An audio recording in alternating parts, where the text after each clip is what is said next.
রাজধানী সহ সারা দেশে চলবে ব্যাটারি চালিত রিকশা।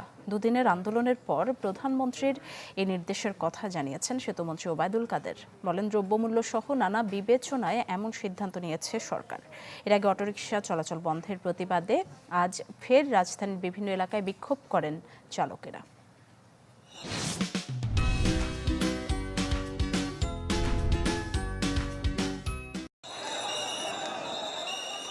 অটোরিকশা চলাচল বন্ধের প্রতিবাদে দুদিন ধরে রাজধানীর বিভিন্ন এলাকায় বিক্ষোভ করছেন এই বাহনের চালকরা। সোমবার রাজধানীর ডেমরায় অটো চালকদের সাথে পুলিশের ধাওয়া পাল্টা ধাওয়া হয়, সৃষ্টি হয় তীব্র যানজট।